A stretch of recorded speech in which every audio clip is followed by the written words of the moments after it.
Pretty and young, but not as sweet as your name, but like Cairo the desert, gasping for air, feverishly waiting in frame.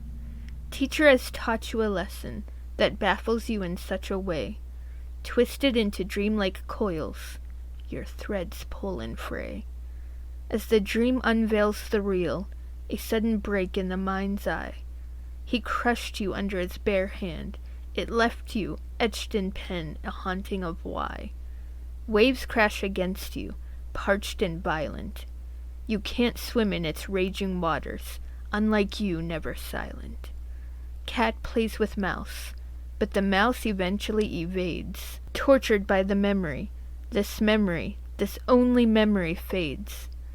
In your darkest of desires, he's a trophy you can't keep on display. Cruelest of intentions, a heart so tart, it sours and gives way. Distorted, delicate world, desire maims desire. Miller's Girl. Hello, my fellow movie geeks. Carrie Crab Cinema here. I hope you enjoyed that poem that I just wrote. I don't know, I titled it Cairo Sweet because I didn't know what else to title it. Because I literally just wrote it like minutes ago. Whenever you see this, probably not minutes, whatever. So, I am doing a commentary on, lo and behold, Miller's Girl. It is starring Jenna Ortega and Martin Freeman. I do believe that is what his name is. Yep, that is his name. I am excited to do a commentary on this movie because I watched it before, but I was compelled to watch it again because I feel like a review or a short, it won't necessarily give justice to what all I want to say about this movie. So before I start rambling like I normally do, I'm gonna just get right into it. I rented this on Amazon before, and then I watched it, and I loved it. So this second time, I decided that I am going to purchase it, which I did, and now I own it, which is awesome. So yeah, we're gonna get right into this. I'm trying so hard not to ramble. Carrie loves a good ramble. We can do this while we're watching the actual movie. So I'm telling myself this. So if you want to press pause to get yourself, situated, you can grab a snack, a drink, whatever. I got ginger ale. That's about as much as I have with me while I watch this. So, yeah. We're going to count down right now. So, let's do this. 3, 2, 1, press play. Yeah.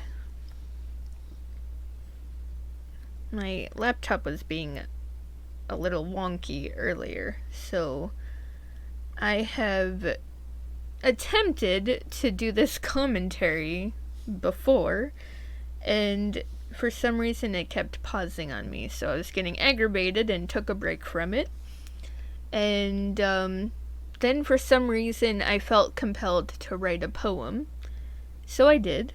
And then I'm like, well, this is kind of cool, so I'm going to put it in the beginning of the commentary, because this movie is literally about she's a poet.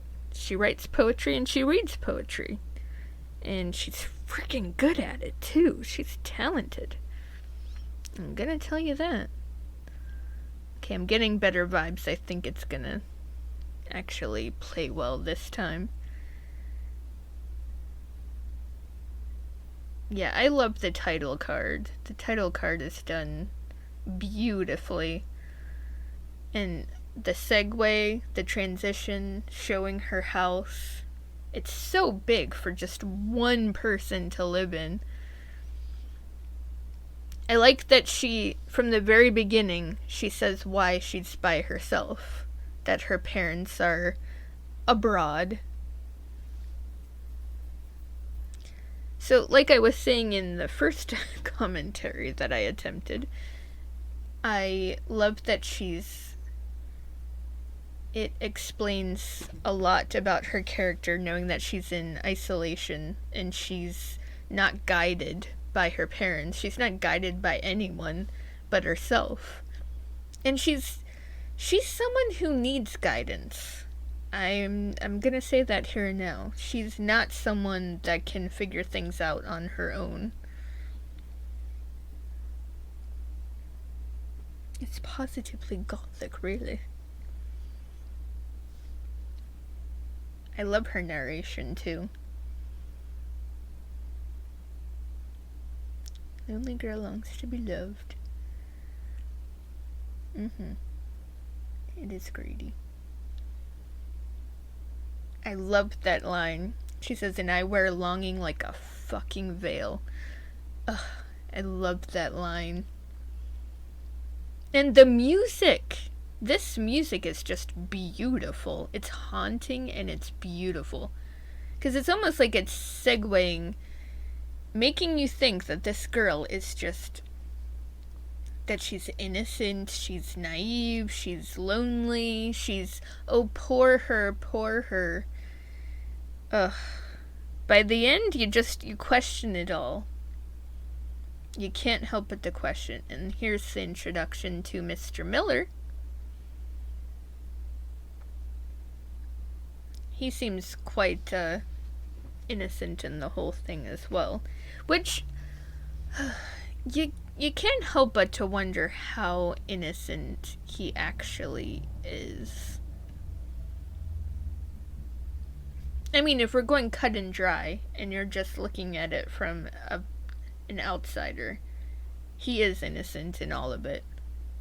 He didn't do anything to necessarily give her the impression that anything else besides being teacher and student, didn't give her the impression that anything else could really happen. She paints this whole picture in her mind.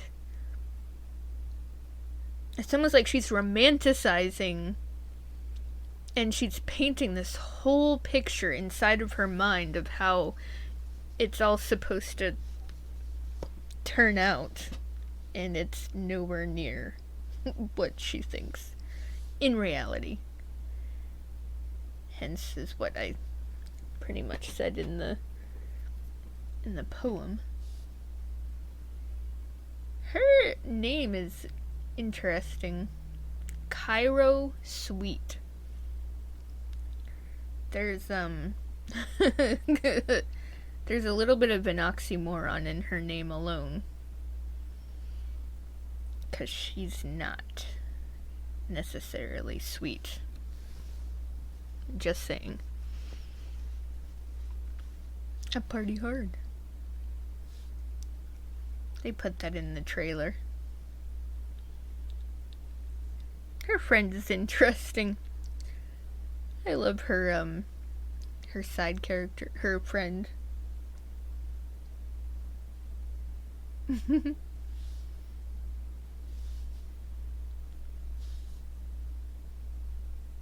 Yeah, it's almost as if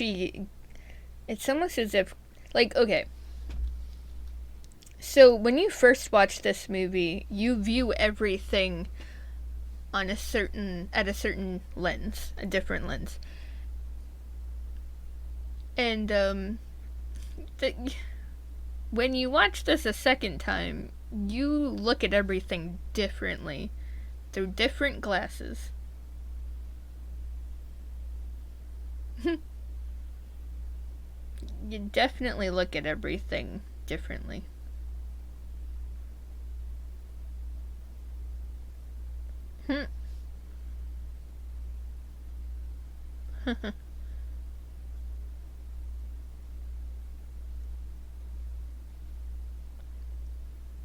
Because it's almost like you have this expectation. I mean, he's intrigued by her, but I don't know. I can't help but to wonder now where his mindset was. Because they make it blatantly obvious that at his home life is very complicated because of his wife.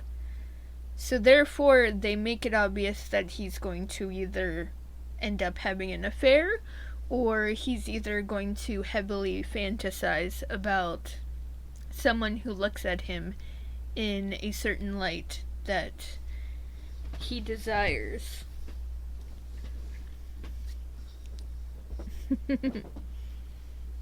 I love his dynamic with the gym teacher here.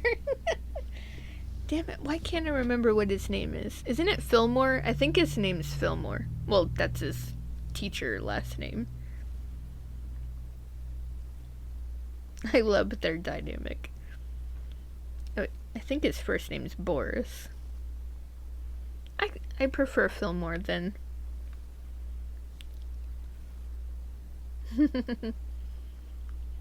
Six abysmally.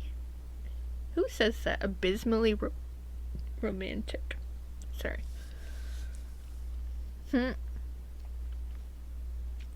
See, from the very start, the fact that he's looking through her things, there's an intrigue, there's a curiosity, and then he sees that she has his book that he wrote, because he's a writer. He hasn't written anything in a long time. So therefore, I can kind of feel his pain. Like, I've never written a book, but I consider myself to be a writer. And I haven't had a lot of inspiration. So I feel like that's kind of where he is right now. Where my favorite band has literally a song called Dead Gardens. And it's literally about him writing a song about having writer's block. And I feel like I'm just roaming Dead Gardens for the longest time. I feel like I've been in there for quite... I can't stand his wife. I've only watched this once, and I've determined that I really can't fucking stand his wife. I don't like her at all.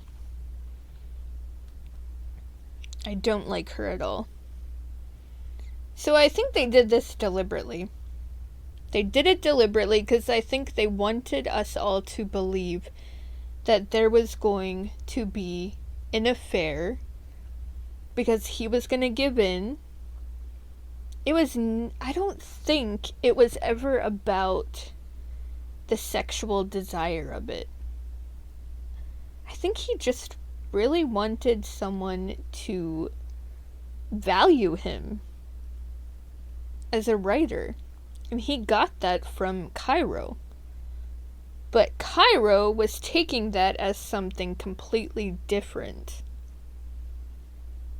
And it frustrated her that he wasn't reciprocating the feelings that she believed or thought that she had. She doesn't know love. She never experienced anything. She doesn't know the difference between lust or love. So you have to put that into consideration as well. She even said in the very beginning that she hasn't really experienced or accomplished anything. Well, she doesn't say that in the beginning. She says that more so in the middle. But she also did say in the beginning that she longs for romance, but she's never experienced it for herself. Oh, there's so much to talk about with this movie. That's why I wanted to do a commentary, because I feel like there's just so much. There's so much. Like, okay. He is sexually starved. Oh, jeez. I don't like them together. I don't like her. She's just... Oh, man. She's just a bitch. She's a grand epitome of the word bitch. I cannot stand her character at all. I don't like her at all. I don't know what he sees in her. I really don't. It's almost as if, like, maybe it was different, like, in the beginning of their marriage, where maybe it was, like, genuinely love, but now it evolved into something much different. Because she barely even gives him any attention. When she does, she puts him on the back burner every single time it's work related for her. Because her work means the most to her. Which also puts into perspective making us, the audience, believe that he was going to give in to having an affair. He says, "Oh, mama." For some reason, this scene, see the fog and everything, it makes me think of Jennifer's body. It makes me think of Jennifer. I cannot help but to think that. See, and there she comes walking. She walks through the fog. She's a man-eater in a different kind of way. So I can definitely see this as, like, Jennifer's body, in a sense. Because she tries to seduce. But Jennifer obviously seduced in a different way. And a funny thing to say is, Cairo thinks that she can be seductive. But she doesn't know what the fuck she's doing in any shape, way, or form. She thinks that she's being seductive. I don't know, I think she's calling everybody else pretenders and fakes. But she's the worst of the worst. She's a hypocrite. And you'll see it as the film goes on. She is such a hypocrite. I still love her character, though. She's a freaking onion. And I feel like the movie doesn't even peel back half of the layers of what... She will always be an enigma. Because there's obviously not going to be a sequel to this. There doesn't need to be a sequel. Not unless if she succeeds in seducing him in the second one. Like, maybe she's older. She's wiser. Maybe she goes after someone else. I don't know. I don't think that's gonna happen, though. Oh, I forgot to say that this movie gives me Crush vibes so much. And when I say Crush, I mean the one with Alicia Silverstone and Carrie Elwes. Because she was just as naive. But I think Cairo is much... She's not as young as Adrian. Because Adrian was like 15, 16, I think? Let me see. Let me see.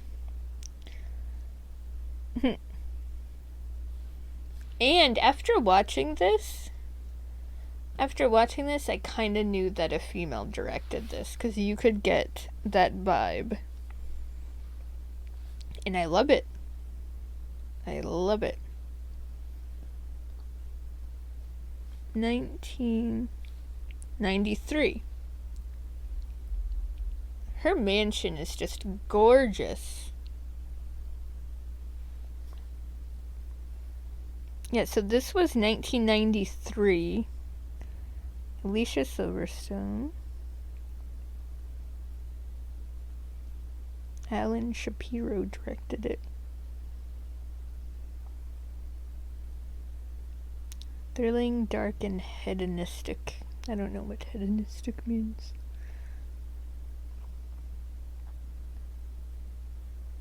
I'm trying to see how old they say she is. Where is it? Oh, ew. Oh, she's 14. 14 years old. Oh, Jesus. 1993. And then when was Clueless? Okay, so Crush was before Clueless. Because Clueless is 1995. And Crush was 1993. So it was like 2 years before. I kind of figured that because she looked much younger.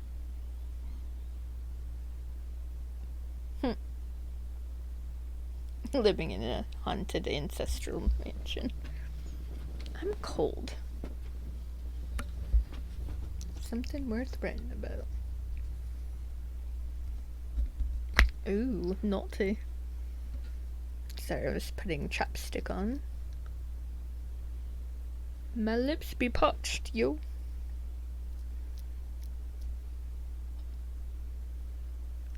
It's so weird that there's two different kinds of affair-like things going on here.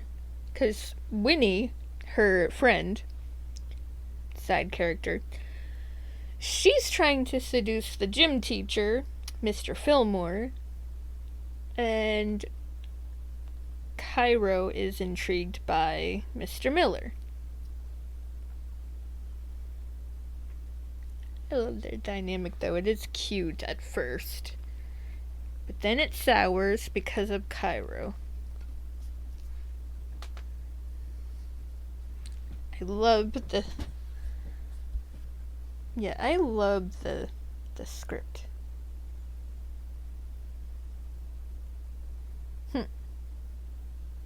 Deli meat.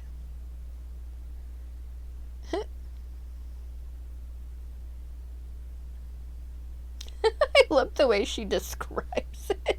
She's like, I don't want deli meat. I want some Wagyu beef. I want some hot man meat. Wow.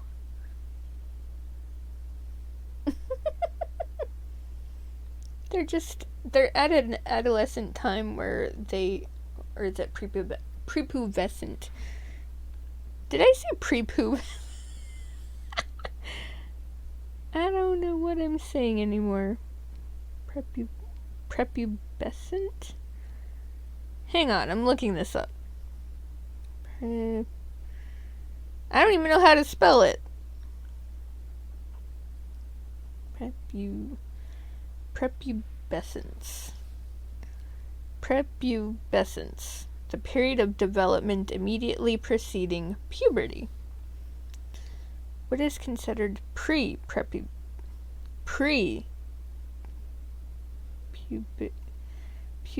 what? Prepubescent. Damn it. I cannot say this word. Relating to being in... Okay. Oh. See, but her friend Winnie is just planting things in her head as well. That's another thing. Is that Winnie's just planting these thoughts in Cairo's head, making her think that he's after her in that way. So that kind of adds more fuel to the flames. Wow. Human ruins in a madman's love. I don't know what that is, but I love that line. Yeah, at a young age, I think everyone wants to feel that. I remember being at that age and being curious about everything and thinking it's one thing when it's another.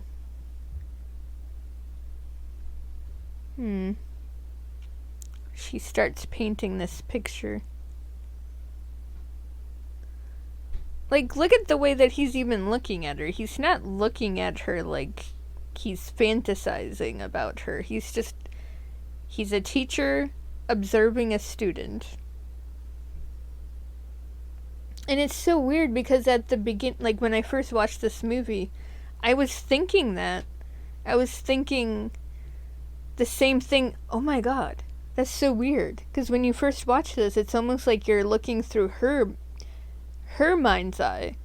But then when you watch it the second time, you're looking through his point of view. And you're observing more of how he is interacting with her. And then you start to realize there was nothing between them. He saw talent in her, and he was just trying to push her in the right direction.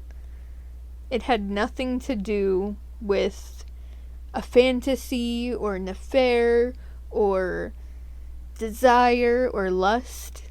She was painting this whole ass picture that was nowhere near real. And it just makes you wonder. Sorry, he's doing a little dance. Oh, I love that he says, love you.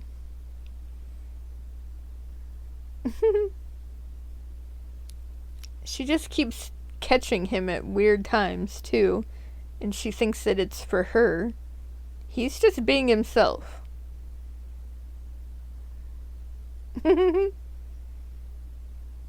I will tell you one thing, though. I love the dialogue when the gears switch from light and fluttery and lusty kind of, and youthful and naive. It switches gears to something much darker.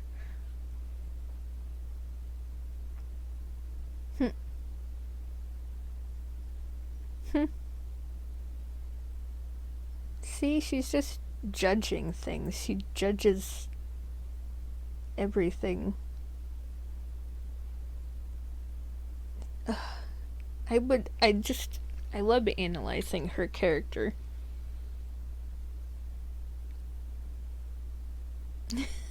Eat pot brownies. That's funny. She needed the guidance. Just throwing that out there. I need some kind of hoodie or jacket or something. Oh, wait.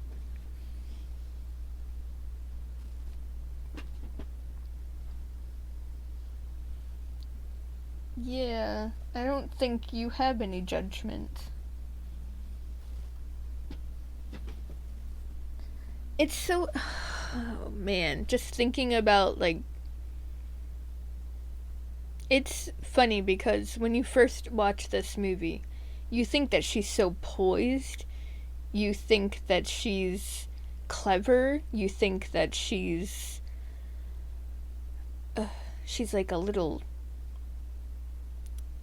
Black Widow that knows how to push and bend and seduce anyone around her, and that's not her. Like, that's an illusion that she makes for herself. But she's actually very childish. She's very I'm trying to think of like the right. She's delusional, that's for sure. But she's very talented, though. I will still give her that. She's like on the brink of like, I don't want to say insane because she's not insane, but she thinks that she's much smarter than, like, she's book smart, but she's not street smart. And it's funny because even Winnie says, you can be pretty and also be smart. And she said, I just want to be smart. She's book smart, but she's not street smart. See, he's just giving her a compliment. See, and she's taking it further than what it is. Because she said, are you giving me special treatment? He doesn't even see it that way. He doesn't see it that way at all. See, he just wants to push her like a teacher. When a teacher sees extra talent in someone, they want to pay extra attention to that person. Don't read too much into it, because that's literally what he's doing. She takes it way further than what it actually is. Romantic horror. Oh.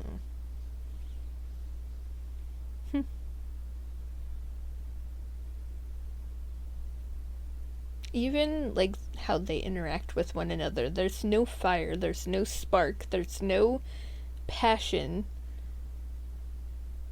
He's literally looking at her like a student, and she's looking at him in a different way. He doesn't catch on because he's just not seeing it.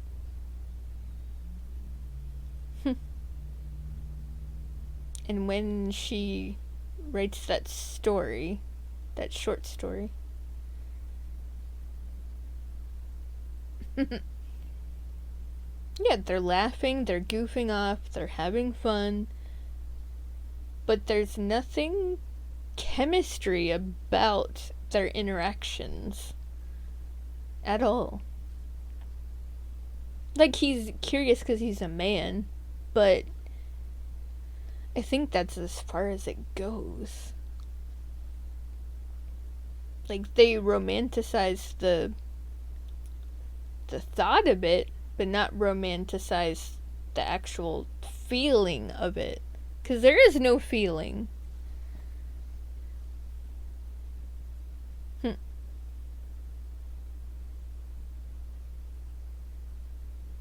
Yeah. Uh-oh. Well, she's not happy.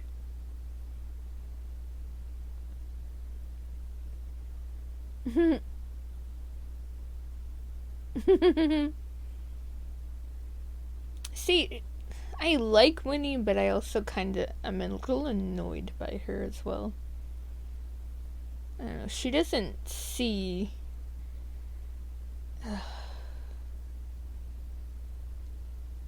I don't think Cairo shows her true colors until, like, closer to the end of the movie, because she eventually thinks in her mind she can play everything or everyone around her. Because once she thinks she has any type of control or any type of power, she abuses it like a child would. I'm telling you, she's childish and reckless, very reckless, because she doesn't know how to handle any of this.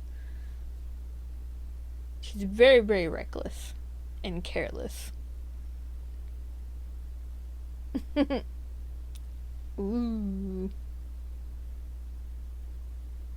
I like when he called Mr. Miller boring.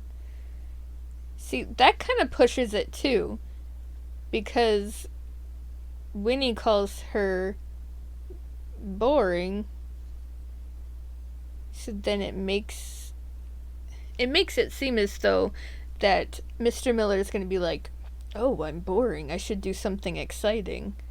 It's almost like it all plays on the fact that something romantic is going to happen, but it doesn't.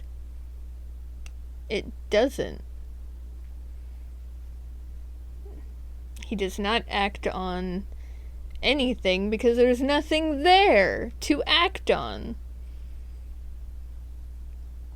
Like, you notice how, okay, the fact that she says, is she pretty? He doesn't say yes. He says she's talented. See, they're even playing on that too, because his wife said, oh, you have somebody who's looking up to you, somebody who's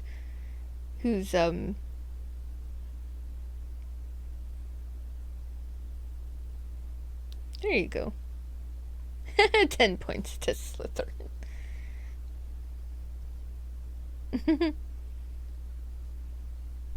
Yeah, I don't like her at all. Beatrice. That's what her name is. I don't like her at all.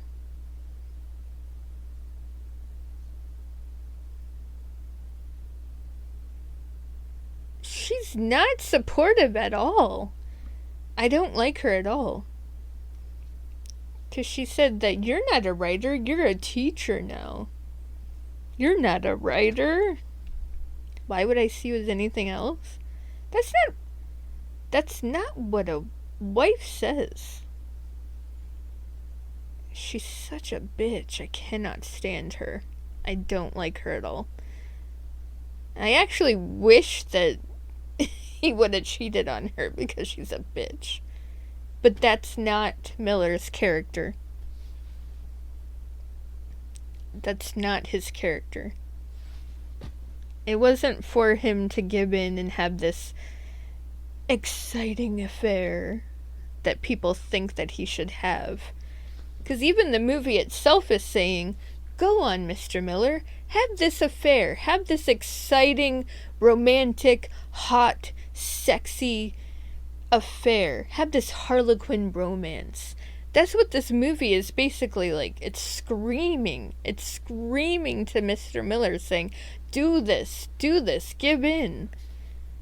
But it's not his character. It's not for him to play out that character. Personality-wise.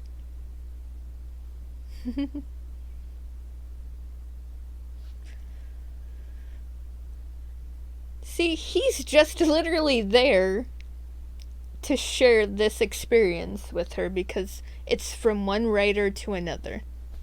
That's literally all that's happening right here. And yet the movie itself wants you to read into it more. It's almost like the movie itself is saying, look through Cairo's eyes and see this feverish affair that is about to ensue. Only it doesn't happen, and it's never going to happen. It's such a mindfuck. It's like the opposite of Fatal Attraction. It's like the opposite. Because with Fatal Attraction, we all know that it definitely happens. In a sense, now that I'm thinking about it, I keep calling him Mr. Miller. His first name is Jonathan. So Jonathan Miller here, he wants to strike passion with his wife. And every single time they have an encounter with one another, it stops. And he's on the edge. He's edging. He's I didn't mean to say it like that. You know what I mean. He's being teased pretty much. And Cairo is also being teased because she wants an encounter with Jonathan. But it doesn't happen. Also the same with him and his wife. Nothing happens. It's not about the sexual. It's not about the sexual aspect of things. It's not. But the movie itself wants you to read into it like it is.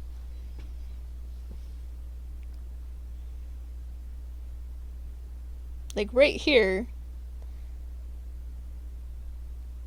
the way that she looks, and then the way that he looks, he's not looking at her the same way. He's not looking at her like, oh, I wish I was kissing you right now, or oh, I wish I was touching you right now. No, he's not It doesn't even look that way. I love her sunglasses. What stylish. I freaking love her sunglasses, actually. Oh. He's being a perv.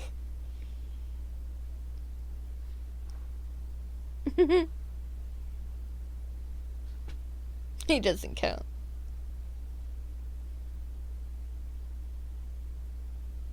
See, she's trying. The biscuit batters.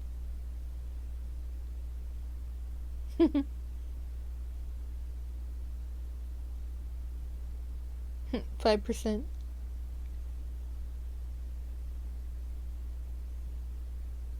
I'm the biscuit batter.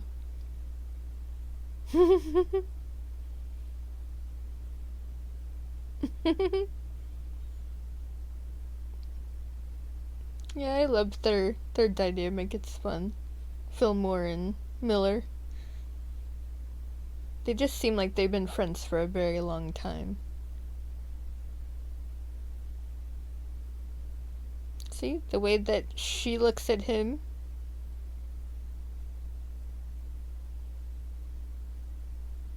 He doesn't give off any vibe whatsoever. And when you even... Oh, I can't even talk about it yet because it hasn't happened yet. Let's just say she writes a story. And he reacts to it.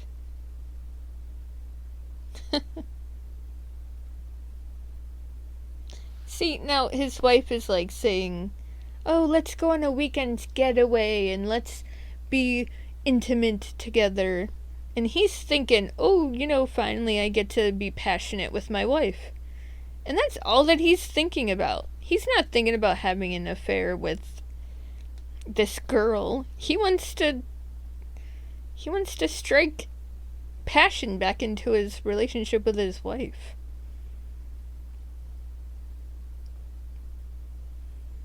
See, that's what we don't expect. Because we expect him as a man to want to give in to this affair. Like, even when he has, like, the most... He had so many opportunities. Think about it. There's so many times that they've been alone. Like, the moment that they were at that poetry reading, they were alone there. They had many moments, opportunities.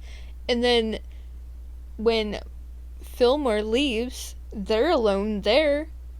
There was an opportunity there. And right here, they're talking to each other. Opportunity. Although it's in school, so that would be really weird. But still, there's so many opportunities, and he doesn't act on any of them. That tells you something. He never wanted it. And I still can't talk about it because it hasn't happened yet. I'll wait. I will wait. I will be patient.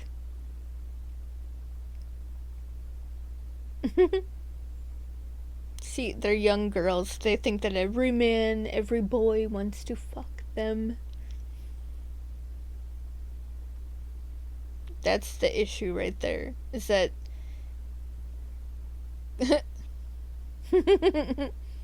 She's like, I never did that. They're so young.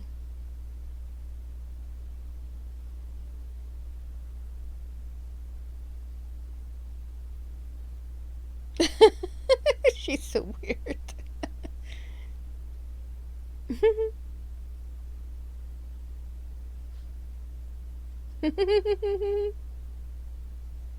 We make it a double team. Oh my god.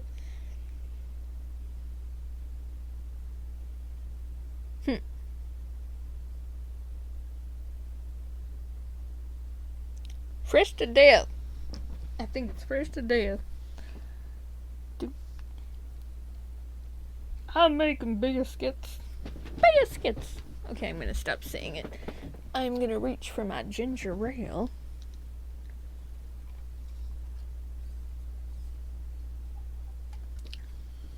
Now that I'm watching this a second time, I feel like I'm liking this movie even more.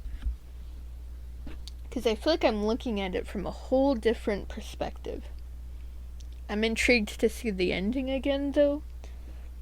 Because I feel like the first time I watched it, I didn't hone in on it. Sorry. Tongue-tied. I didn't hone in on it as much as I want to now. Because I'm wondering if she notices what she should have noticed or realized. But I don't think she's going to be honest, because I think she's always going to think there's something that happened between her and Jonathan. Sorry, Mr. Miller. In that aspect, I should say Mr. Miller.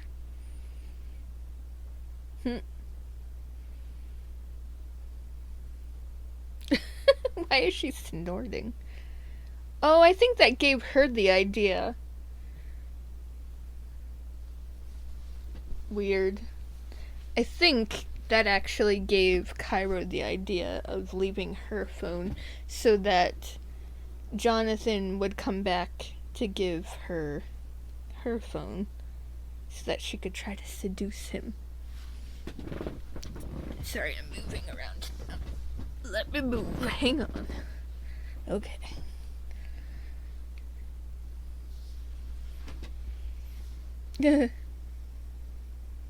Yeah. You notice how they're very formal there, too.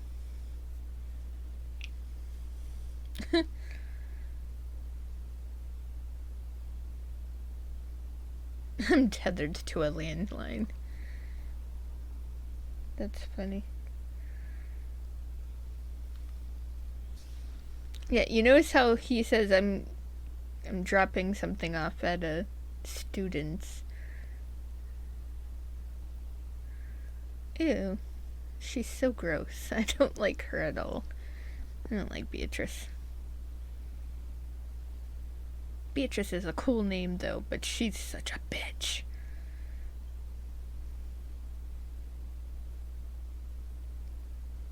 See, now, this scene coming up confuses the fuck out of me. Because it actually made me think that something was about to happen between her and Mr. Miller, Jonathan.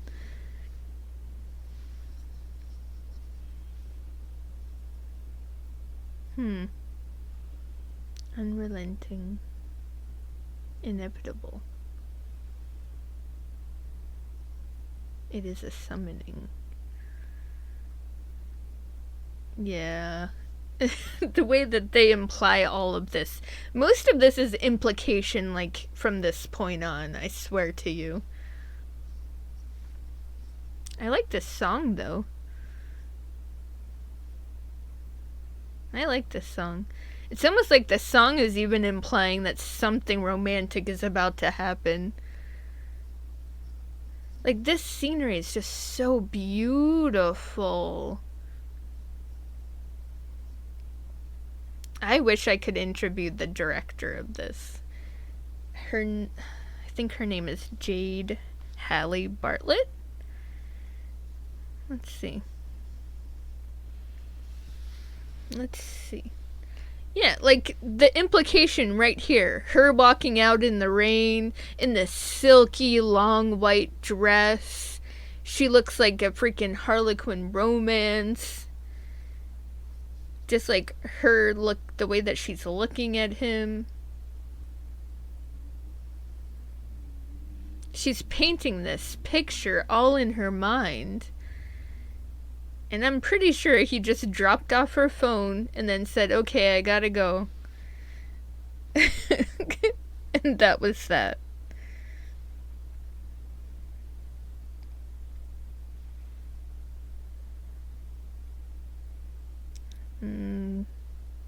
Let's see here.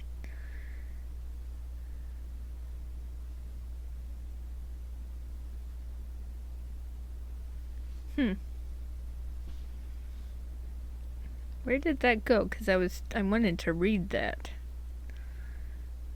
Where did it go?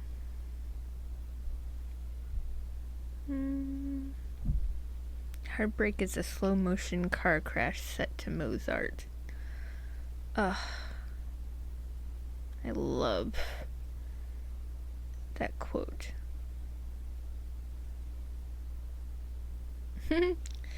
Well, one of the reviews. I'm actually curious. I tried not to be put off by the gross age gap and incredibly overdone and cliche authority position of power figure, seductive little girl trope, and give it a try. I mean, seriously, I thought we left this in the 2000s. Honestly, save yourself a few hours of your time and watch something else instead. There are plenty sexual and romantic films that aren't as creepy. I don't see it as creepy, only because I feel like this is all in her mind. So I don't see it that way.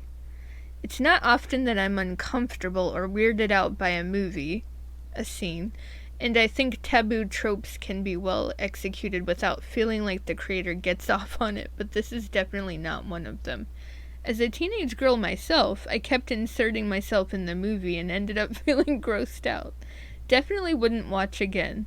Hate age gaps and hate student teacher. Hate this movie.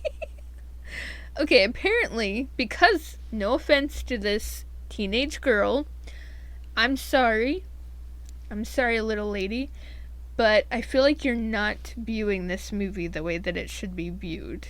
But then again, movie is art. We can all view it in our own ways. Where was that one? Where did that one go? It's not even a sex scene, though. I don't understand. They're claiming... I mean, it kind of is and kind of isn't. I don't know. I didn't see it that way, but I'm not seeing it the way that everybody else is seeing it. I don't know. Yeah, the way that she's telling this story, doesn't that tell us enough that she's just... It's all a story. It's a story that she painted in her mind. The surreptitiousness of it all. American erotic thriller film, written and directed by Jade Hallie Bartlett.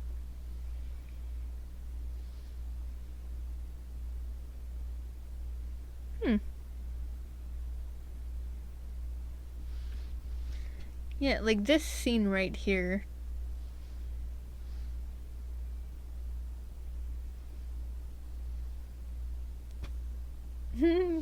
He says this is no romance.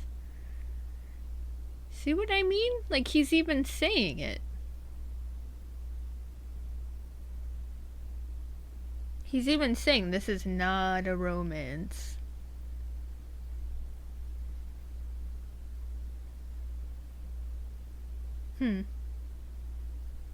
His Cadillac eyes. This is just her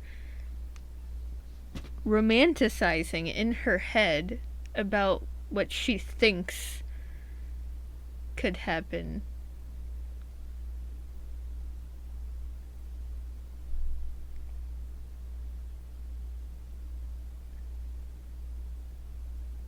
This is just like her fantasy. I'm not creeped out by it. I don't know. Call me a weirdo.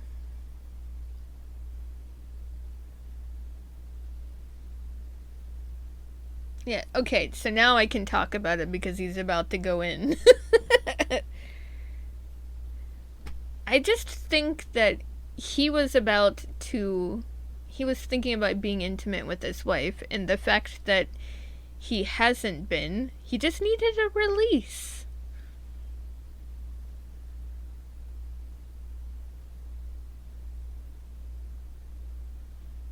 Yeah. I I'm not seeing this as them two having. I wish that I found an interview with Jade. An opulent an opulent 18-year-old trying to pinpoint her greatest.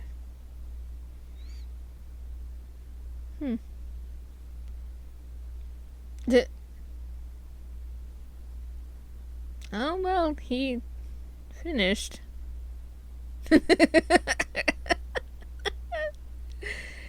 Yeah.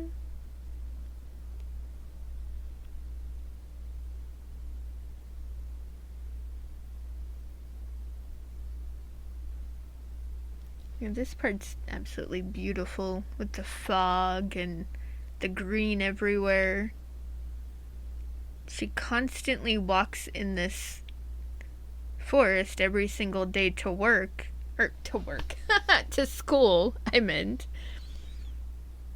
Because it kind of shows how reckless she is. Because they even say to her, "Aren't you afraid to walk in those woods alone?" And she said, "I'm the scariest thing in there." Because she's reckless.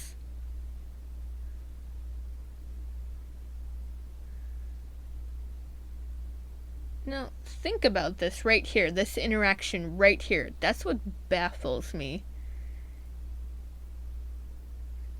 His demeanor completely changes with her because I think he's finally catching on that she's painting this picture that's nowhere near realistic. Like, it just makes you wonder, is it all in her head or did something actually happen? I don't get the impression that something happened with them. That's just how I see it. And of course, my laptop has paused. So I do apologize. I will let you know when it has unpaused. We were doing so well. Ooh, I like this. So as we're waiting. Ooh, I like this. In bringing her new film, Miller's Girl, to life, writer and director Jade Haley Bartlett sought to put a spotlight on our conceptions of villains and their victims. Indeed, Bartlett describes to me how she, at least at first, conceived of this as a villain origin story. Alright, we got it back. Yes! Alright. So I'm reading this and I'm wondering. Okay, let's just read this. However, the final product ended up being something that challenges our desire to put people in these neat categories of good or bad. Miller's Girl centers around a familiar trope in fiction. An intelligent, beyond her years, young woman named Cairo Sweet, played by rising star Jenna Ortega, one day begins classes with her much older English teacher, Jonathan Miller, played by Martin Freeman. And from there, as we learn of Jonathan's apparently unsatisfying life trajectory and lack of continued writing, we witness a forbidden and ill-fated romantic entanglement emerge between these two. Plenty of reviews have noted how this story feels like a throwback to movies of decades ago where a teacher would fall for a student, but Bartlett was well aware of how she was using this trope when writing this story and also of what new ideas she was bringing to it. Here we go. Now we're talking. Thank you, Forbes, for this article, by the way. Thank you so much. Bartlett describes, when beginning this story, being inspired by Rhoda Penmark, the murderous child at the center of the novel The Bad Seed. And so, in that vein, she at first wanted to tell the story of how a young woman might become that sort of evil. But in building this story, and creating the character of Jonathan Miller to push Cairo Sweet to that edge, Bartlett came to an unexpected realization. I was like, oh, I didn't write one villain, I wrote two, Bartlett said. Wow. Bartlett initially wrote this story as a play, but around the time she began adapting this narrative, for the screen, the Me Too movement erupted on the national stage, and as countless powerful men were outed for their abuses against women, Bartlett began to reevaluate her conceptions of her own characters. That is, while Cairo Sweet does have villainy in her, she came to understand that she was largely pushed in that direction because of the actions of a cruel man, because of Jonathan Miller, and so Bartlett saw her own assumptions challenged. Ooh, I love this dialogue here, so I'm gonna stop this article for a second. I love that she says, you can't blur the lines when you don't make any boundaries, so she doesn't know when to cross. She doesn't know what boundaries to cross because he never made any boundaries. They were all blurred. So she saw it as he was leading her on. And now he's saying, you made all of this up in your head. You're all alone.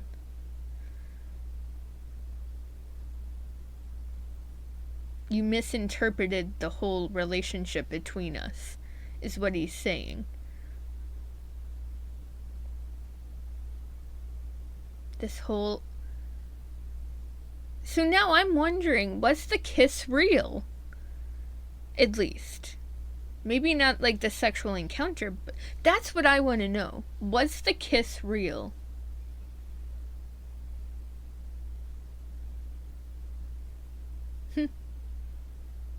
I love this scene. This scene is my favorite of the movie. Because she's ballsy in this. She puts him in his place.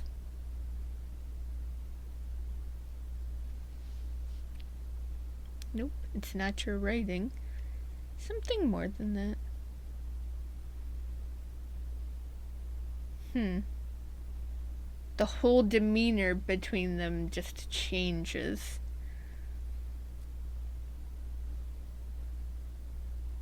Because it used to be it was all sweet and fluttery. Wow. Overreaching without ambition. I love what she says. It means you weren't brave enough to be better. It means you're deliberately impotent.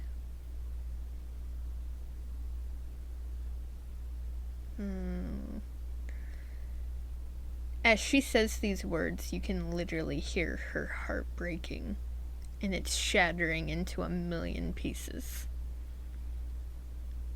As she says these words, you see it on her face, and you feel the conviction. It's haunting, and it gives you chills. Oh, she means every word.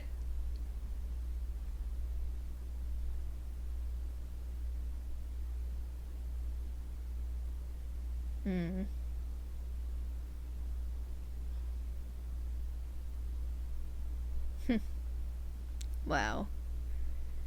And she says this with a tear coming down her face. You can't tell if it's anger or if it's sadness or if it's a little bit of both. It's intense.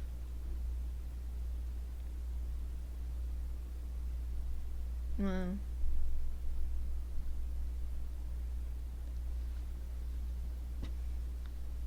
This scene is just so fantastic. I love this freaking scene. I love that she's also like taller than him when she's saying these words, because it's making him look smaller and smaller as a character and as a person.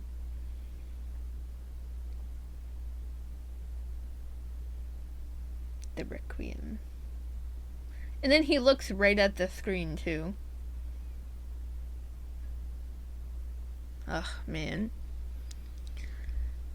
So, let's continue this article, because now I am intrigued.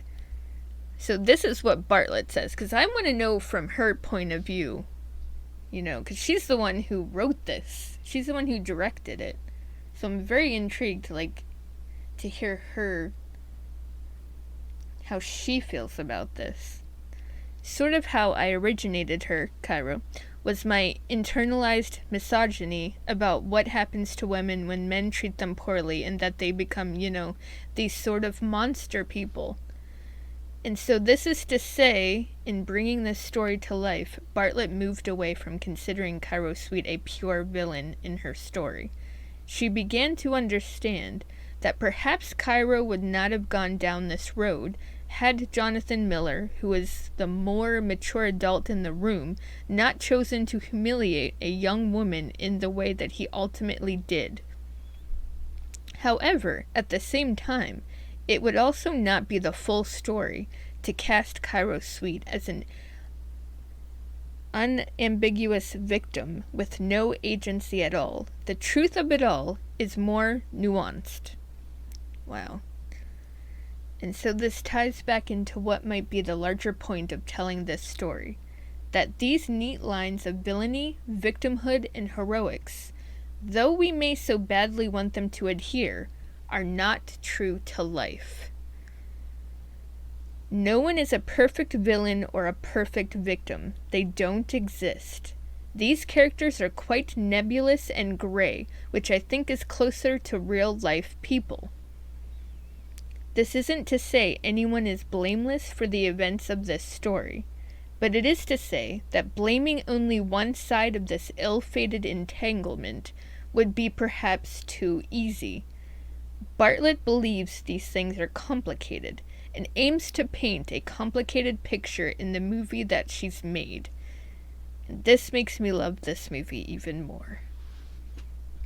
And so, when asked how she wants audiences to respond to and think about these two morally gray people, Bartlett tells me she hopes audiences can view these characters with some grace.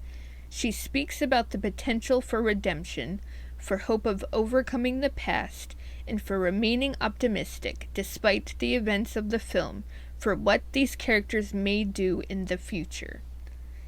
It's hard to tell where a study of post-Me Too power dynamics will land with moviegoers in the real world. And indeed, early chatter over the film's content and the complex ideas it is trying to convey are mixed among audiences. So it's unclear, as of yet, what level of grace viewers will go on to imagine for these two characters. But Bartlett does have her own hopes for what is next for these characters.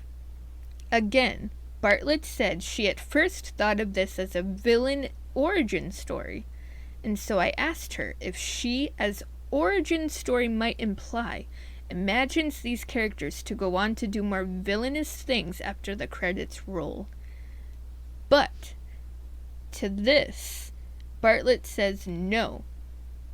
She tells me that perhaps she may have thought that when she began writing this story, but her ideas have since changed through this creative process. I love the fact that she wanted one thing at the beginning, but it ended up something else by the end. I love that, because it shows more depth and more growth, especially as you're writing it. Now, she likes to imagine a more optimistic future for both Cairo Sweet and Jonathan Miller. She tells me she is confident that Cairo Sweet will go on to write her own stories and become a successful published writer. And she hopes something similar for Jonathan Miller, who might find it in him to write again as well. And from there, she imagines, years down the line, the two of them perhaps meeting again at one of their book signings. And maybe there, after the passage of time, the two of them will be able to finally have a real conversation as adults. Wow.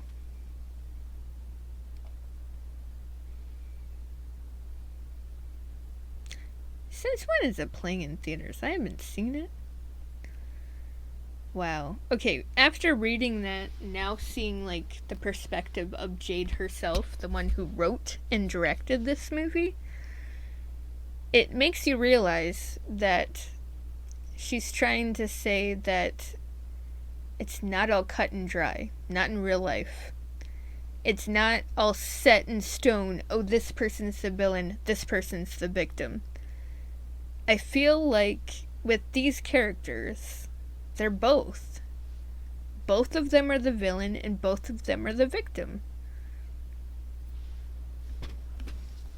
Because they both pushed each other. They both. I was starting to make it sound like it was all Cairo. And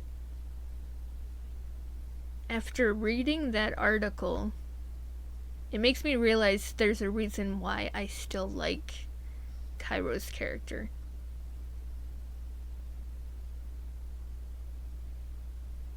Yeah,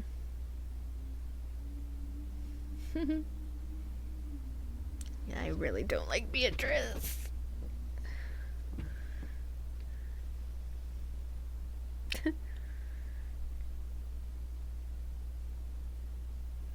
She's being weird. Her demeanor just completely changes after the encounter with Jonathan. I just think that once Jonathan realized that there was potential lines that were going to be crossed, that's when he decided to push on the brakes. See, it made me go back and forth. I feel like a ping pong ball. Because at first, when I first watched this movie, I saw Cairo as someone who was a victim. And then I see her more as a villain. And then I go back to victim. Then I go back to villain. So I think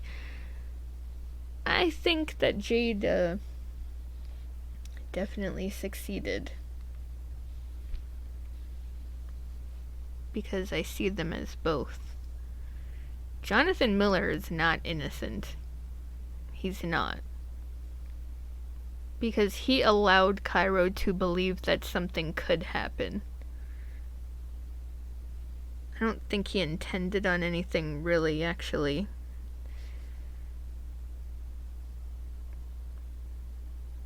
But they don't necessarily explain if that sex scene was actually real. Because the way that she tells it, it's like she's telling this story. But she did say, write what you know, so that means something must have happened. Oh, it's so blurred.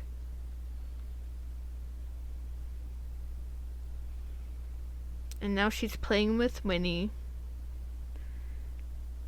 Because Winnie always wanted to do something with Cairo. But Cairo never reciprocated.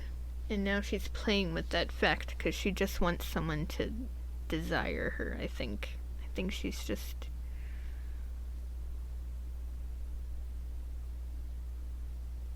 See, and now she stopped.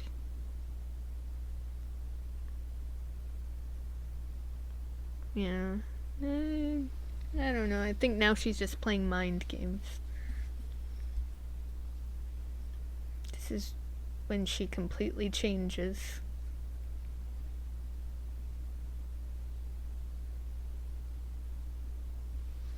Move your enemy, but don't be moved by him. Nice. I like the music in this too. I'm not gonna lie to you, I can't wait to see what Jade will do after this. She has great writing skills, like amazing writing skills.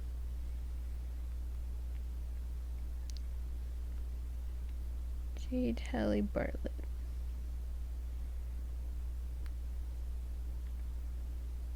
she's pretty. Like, that matters, but you know what I mean. I think I'm gonna watch an interview with them too, because I'm just curious what they have to say as well. Like, what does Jenna Ortega feel?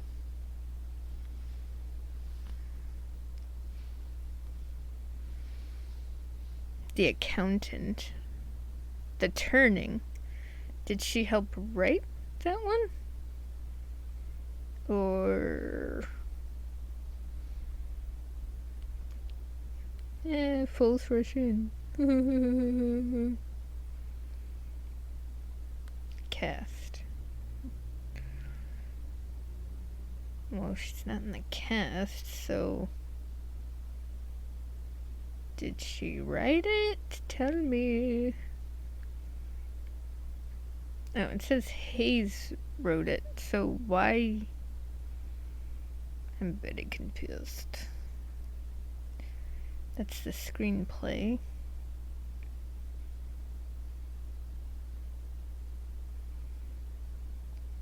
Who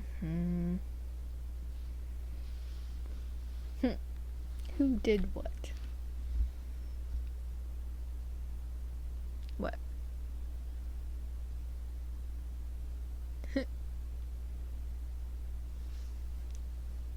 She's so annoying. I can't stand her.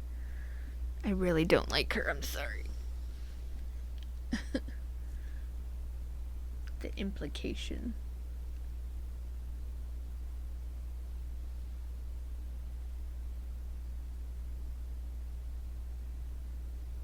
I just don't know. I don't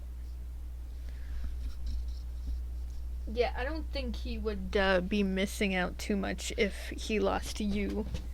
You're an alcoholic bitch. Just saying. I really don't like her character. Oh, now she's asking, did something happen?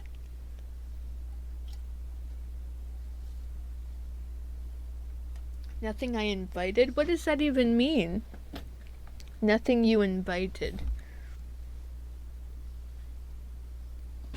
What does that even mean, Mr. Miller?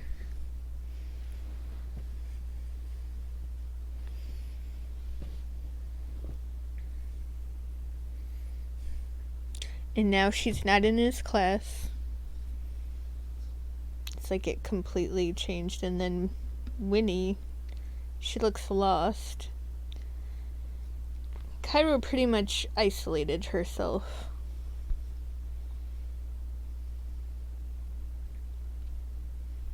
That's what happens when you feel deceived and you feel betrayed, manipulated. I feel bad for Winnie, but like she was way too dependent.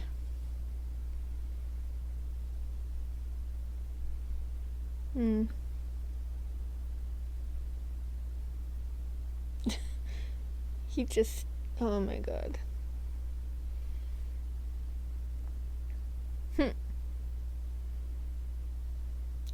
Did she tell you that we do text? She says everything and nothing. Yep. She looks like a mess.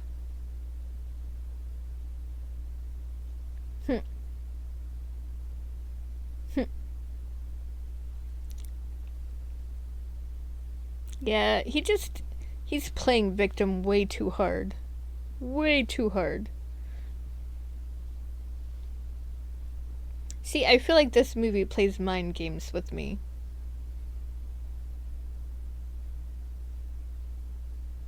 Oh, now she's with the principal.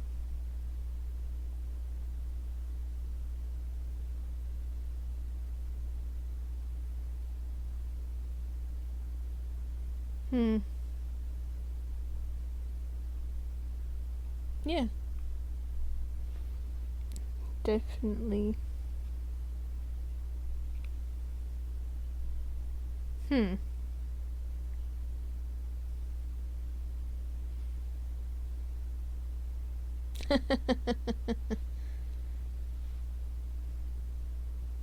He was impressed.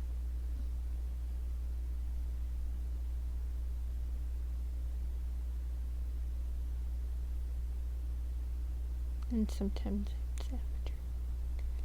Because that's not weird.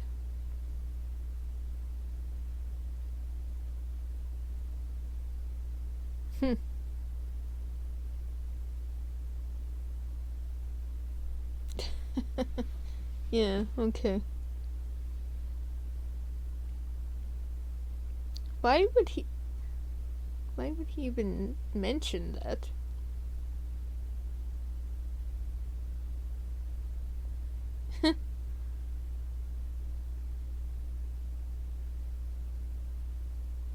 Yeah, I think that he never made any boundaries.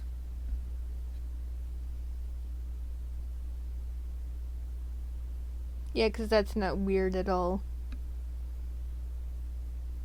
It wasn't supposed to be a business trip, it was supposed to be a vacation, but.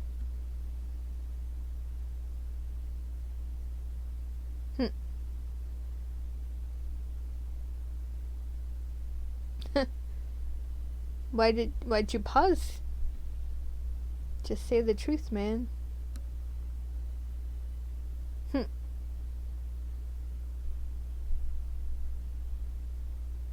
Weird that he says, why did she say something?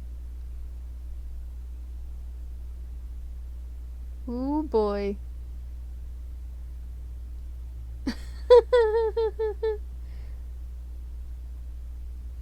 He says, I didn't touch her, okay? Well. And so he swallows very heavy. Like he's nervous about something. Because she said something. Oh, and it said the conversation that he. Are you in love with her? Wow.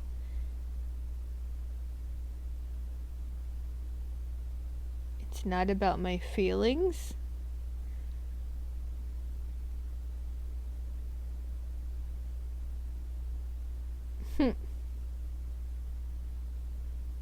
Yeah, he deleted it because he's smarter than you, apparently.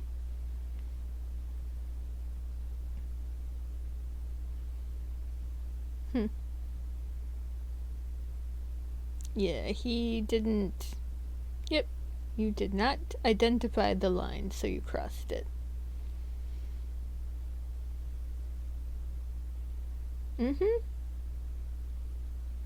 Show some responsibility.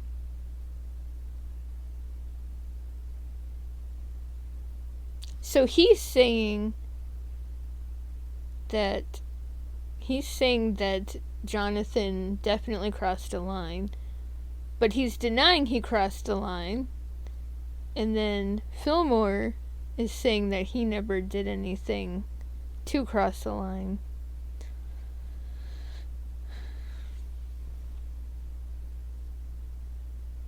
Man. Okay, now I'm confused because he said it's not about my feelings. So that means that there was feelings there in some shape, way, or form. I hope you don't hear me scratching my ear.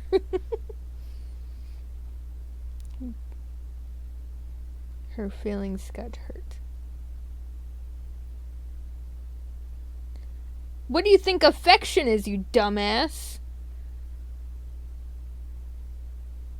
What the hell do you think affection is?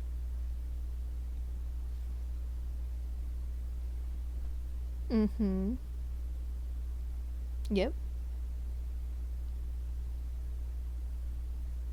Yep.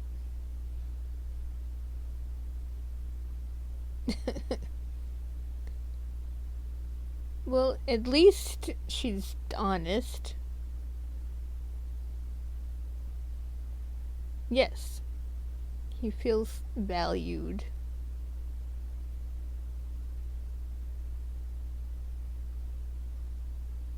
Ooh.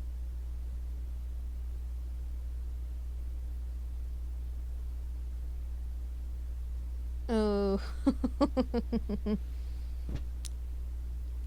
He's not going to admit to anything, is he?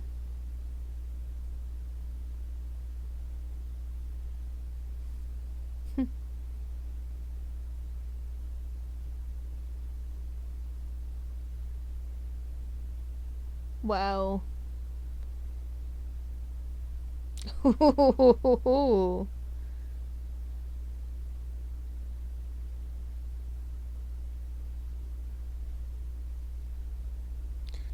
Damn. There. Two women put you in your place. Two women put you in your place, man. What does that tell you? No, because he thinks that he's spotless. He thinks that he is spotless. He thinks he's untouchable.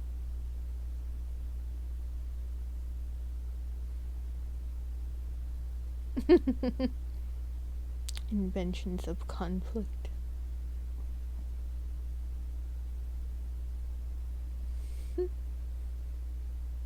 She's the vile one? What about you? Take a look in the mirror. There's a reason why you guys were together to begin with. Misery loves misery. Monster loves monster. Uh-oh. Here comes Winnie. Oh boy.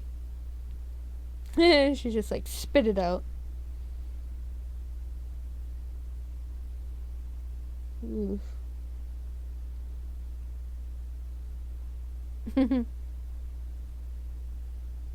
If you wish to be very literal.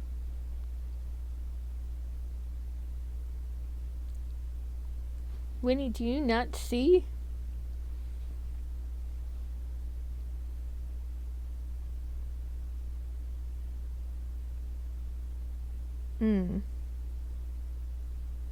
Yeah, you definitely overestimated him.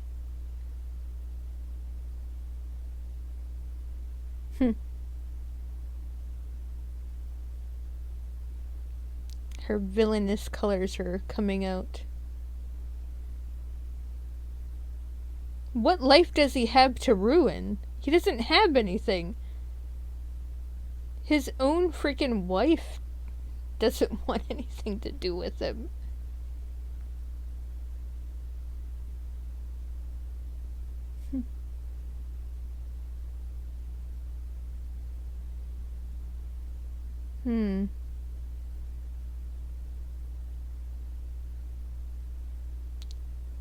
Good luck with that, Winnie.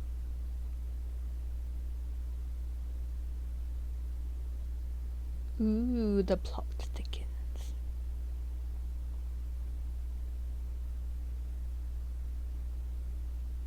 Two for one.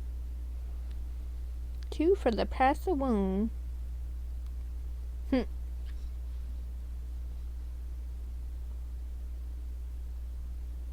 Really? Then what did you want? You were playing with fire. You eventually get burned.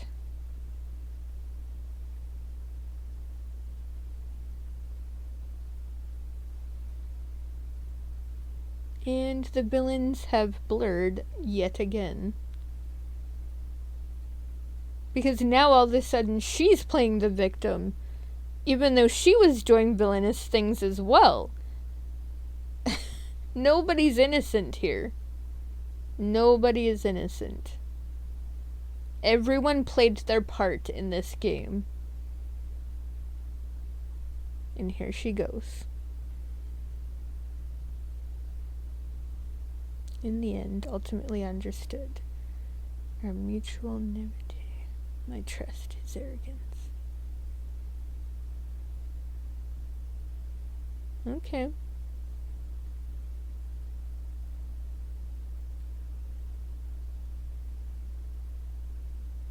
Hmm.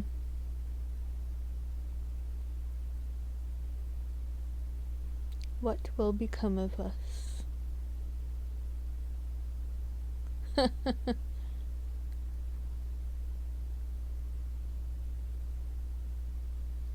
Nah. He knows he fucked up. Nope. No. Not at all. I don't think so.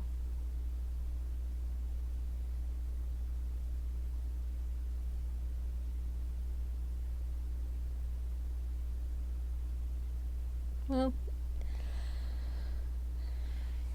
it's going to for a while.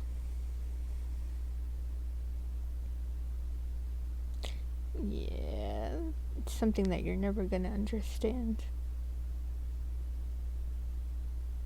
Yep. But it happens. It's what humans do. Or the wanting. Was it in the reaching or the wanting? Yeah. Yeah. Yes. We throw caution to the wind. We throw caution to the wind without even thinking what the consequences could be. We don't think about it until after the damage is done. And that is what happened here.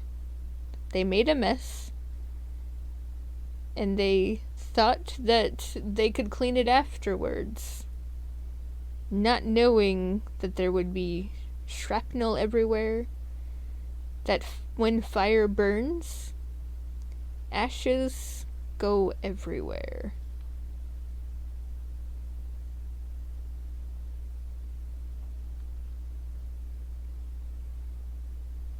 Mm-hmm. You're vulnerable. Of course you are. Yep. You're gonna learn from this experience.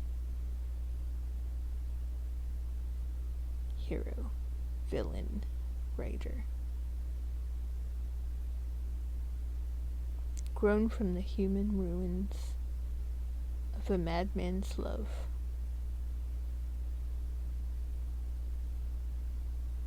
Wow. And there it goes, folks. Wow. So basically, that was her saying that because of her her feelings, because of her, it destroyed her, but then the experience itself built her back up into something different, into something new, stronger, wiser. And that's what she's basically saying. Because that's what happens when you some of your decisions are not always so smart, and you don't always actually think about them before you do them. Sometimes you just act upon spontaneity or by feeling, and sometimes acting on that feeling can cause much more damage than pleasure. And she learned that. She learned that the hard way. And hey, as a human, it happens. You know, we as humans we all make those kind of choices. So yeah, that's Miller's Girl. I feel like I was on a roller coaster because I didn't know which way was up or which way was down, which way was sideways, backwards. I don't know. It was entertaining to say the least, though. The second viewing was even better than the first one. I'm definitely going to be watching and rewatching this, and I'm going to definitely do some character analysis because these characters are very intriguing to break apart and figure out. Wow. Jade Hallie Bartlett did an amazing job. I love her writing. Her directing is amazing. I cannot wait to see what else she does, what she does next. I cannot wait. I hope she's doing more writing, because her writing style is just exquisite. So I'm going to leave it right here. I hope you enjoyed it as much as I did. This is Carrie Crabe Cinema. Stay geeky for movies, my friends.